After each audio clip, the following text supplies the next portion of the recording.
欢迎收看频道 DH 娱乐新闻，订阅频道，不要错过当天最热门的新闻。我们今天的时事通讯涵盖以下内容：节目中减掉18斤，杨紫获释，拍戏成功，良心制作人一个个和第一固体开战。原来关晓彤是锦觅的最佳人选，而杨紫真的是把香蜜玩得一塌糊涂。一直以来，掌门都看中关晓彤在北京圈的人品，香蜜的内容确实被关晓彤所吸引，但在看不上男主角后，焦躁不安的关晓彤决定加入极光之恋团队。组长除了再次去找李沁之外别无他法，没想到李沁的时间表竟然会改变。就在他眉头火热的那一刻，杨紫的名字莫名其妙地划过他的心头。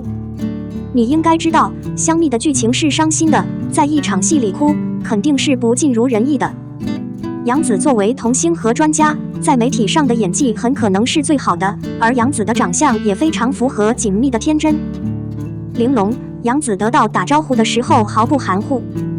为了配合锦觅花神杨紫的计划，她直接减掉了18斤。香蜜里那个古怪的小葡萄精是杨紫演的，不得不说，这实在是太过分了。香蜜没有阻挠杨紫，直接给杨紫洗了人群的小雪频道，让杨紫在老人体模型的冲突中占有一席之地，剧中的其他驾驶艺人暂时引爆。没完没了的香蜜小姐姐们在玻璃渣里找零食吃，在2018年的晚春变成了当之无愧的强者。让杨紫没想到的是，一个没有任何人帮助的正派举动，真的让香蜜事实发生5年后，几乎将机架拆除。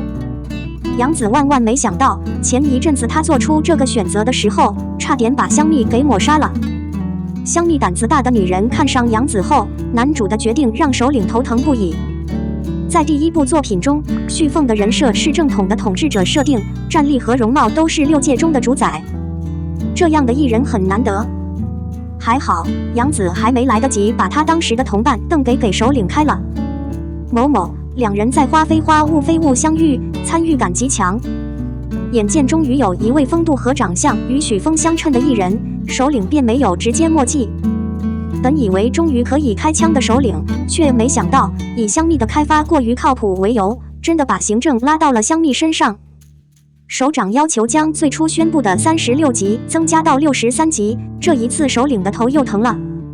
雪上加霜的是，在男主录完之后，许峰之前还有其他的工作游戏计划，无能为力的院长可以继续刻画润玉的性格。虽然集齐了63集，但剧情的最后部分却被无数网友诟病，无意回忆过多，也就是说罗云熙加了戏，吸引了大家的眼球。本来有钱找利益是理所当然的，然而这突如其来的任务却让一丝不苟的罗云熙无可救药，被无数追剧的网友吐槽。好在香蜜已经足够创建的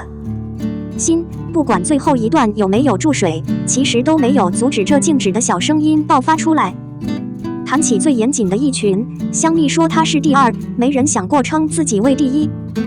你绝对想不到，香蜜的忘川河真的存在。为了介绍一个奇妙而真实的场景，香蜜集团不惜花费1包现金，在水道中覆盖了1吨重的轻型圆柱体，加在一起不会让观众觉得太虚伪，增强的一部分只是代表了1点影响。城堡、山脉、水道和不同的地方可以利用增强来欺骗，但团队是自负的，个别的直截了当的要求工人一点一点的制造它。在展会上有超过2万件服装和道具。锦觅真身初期是葡萄的时候，头上的头发也是葡萄；当他是这个星球上的临床神族圣人的时候，头上的毛边就被取代了灵芝，可以说是格外留心了。有超过5个签名重新调。的确，就连罗云熙也被这群人的狂妄自大给惊呆了。如果内心的增强只是团队的认真，那么艺人的真诚就会更加突出。在现在离不开命名的电视剧中，香蜜已经变成了一个不寻常的节目，所有的人都扮演着第1个声音。首领并没有为香蜜留下进阶资产，好在杨紫的名气没什么好说的，他就直截了当地欢迎了1半的媒体来宣传。用心的艺人和团队互相成就，香蜜显然已经变成了一个模范节目。你多久看过一次？02杨紫陈翔遭遇8次虐待，网友群直呼我犯了什么罪？仙侠中的杨紫和程毅向陈翔展示了残片展开的施虐受虐狂，这种施虐狂蔓延到了3天的日常生活和3种生活中，流行的情感和变态场景继续进行。屏幕上的一个吻改变了程毅实际上在幻想中的回避，和蔼的亲吻杨紫，果然他的身体处于梦游状态，隔着屏幕在幻想中亲吻杨紫。盛大的婚礼上还穿了婚服，程毅却在酒醒后回过神来，却又无奈地告别了杨紫，让目标市场哭笑不得。虐恋的另一大重头戏，是因为杨紫900年后也不能忽视程毅，他在冥界里瞎了，头发都白了，差点就消失了。斩断对他的感情基础，上演撕心裂肺的离别绝情之吻，让网友直呼泪腺又掉下来了，甚至表示别人爱上一个吻，用一个吻宠溺。吻，杨紫在神剧中从仙界到凡界都熟练了8种虐法，亲情之痛刻骨铭心，网友们也纷纷表示不公平，说他们无疑是被虐了。他每次辱骂杨紫都做错了什么？程毅在过去经常演虐剧，尤其是《诛仙青云志》《琉璃长安诺》《玉君阁》等名著，还创作了一个整体，在陈剧中贡献良多。画面内吐血的一幕，男或女被虐，被网友称为吐血专家。在采访中，他坦言自己确实吐过很多血。他还发现血浆的味道现在变得不怎么好吃了。他还发现，由于他的经验丰富，他应该借助自己的帮助来进行补血网页拍摄。戏谑道，下次还能发现吐血少得多的场景。虽然该剧让目标市场不断的虐心，但现在集团却没有再忽视给目标市场带来肉眼可见的收益。程毅脱下衣服进入浴缸疗伤的场景中，他脱掉了外套和长袍，露出了上半身，秀出了健壮的手掌和8%的肌肉。我夸他衣服瘦，脱衣服肉。程毅还表示，在新疆拍戏难免会受到街坊美食的诱惑，但他还是在拍摄的某个时刻小心翼翼地控制了自己的体重，最有效的就是让自己拥有1-2斤的体重优势，并且自律，心态达到一个恶魔般的形象。演员杨紫和演员程毅主演的古装奇幻大地剧《沉香如淡》在网友的帮助下成为了今年最虐的电视剧集。03，李湘导演爆出广电大会内容，肖战、李易峰等人获批，一男一女又有新需求了。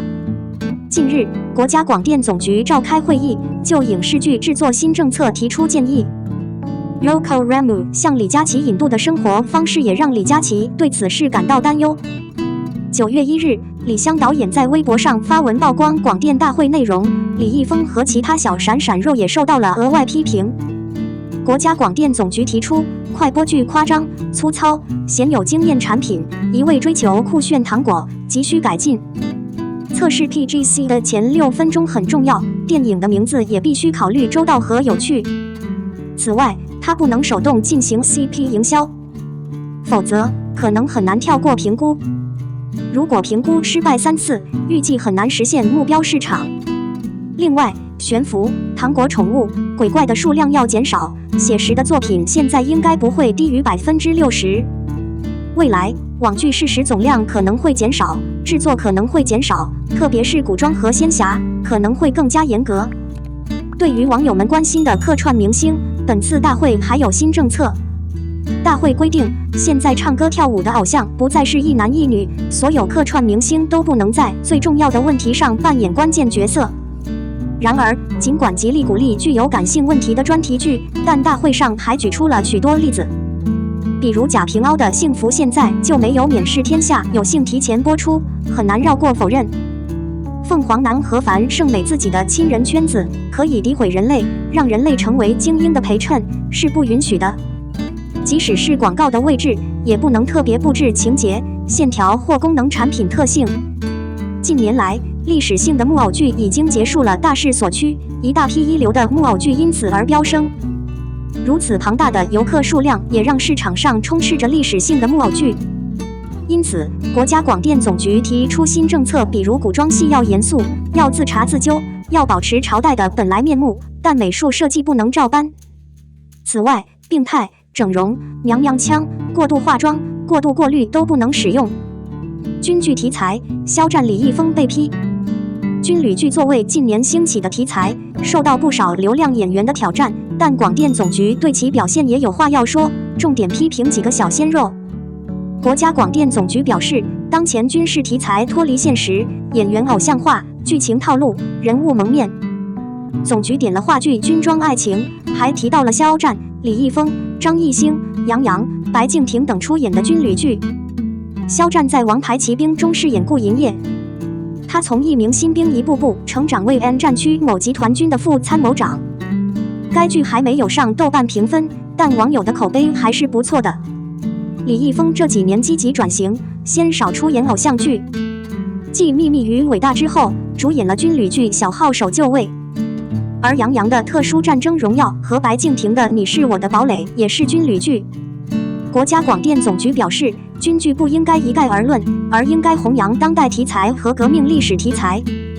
他批评我的团，鼓励李延年和过鸭绿江的功勋系列。对于李湘导演透露的会面内容，有人双手赞同，觉得影视圈内的邪灵消弭太有必要了，但也有人觉得不能一刀毙命射击。比如很多流量演员其实都在变身实力演员，但是这需要一个过程。很多流量演员够努力，有一定的观众吸引力，所以可以尝试一些大题材。当然，广电总局会议的大部分规定都得到了网友的认可。近年来，影视行业确实出现了很多不好的氛围，给观众带来了很多错误的引导。当前需要新规来整顿风气，引领影视行业走向未来更好的发展空间。我们的新闻部分文此结束，欢迎把你们的想法留在评论区，大家一起讨论一下。欢迎，也别忘了帮我点个赞加关注谢谢大家。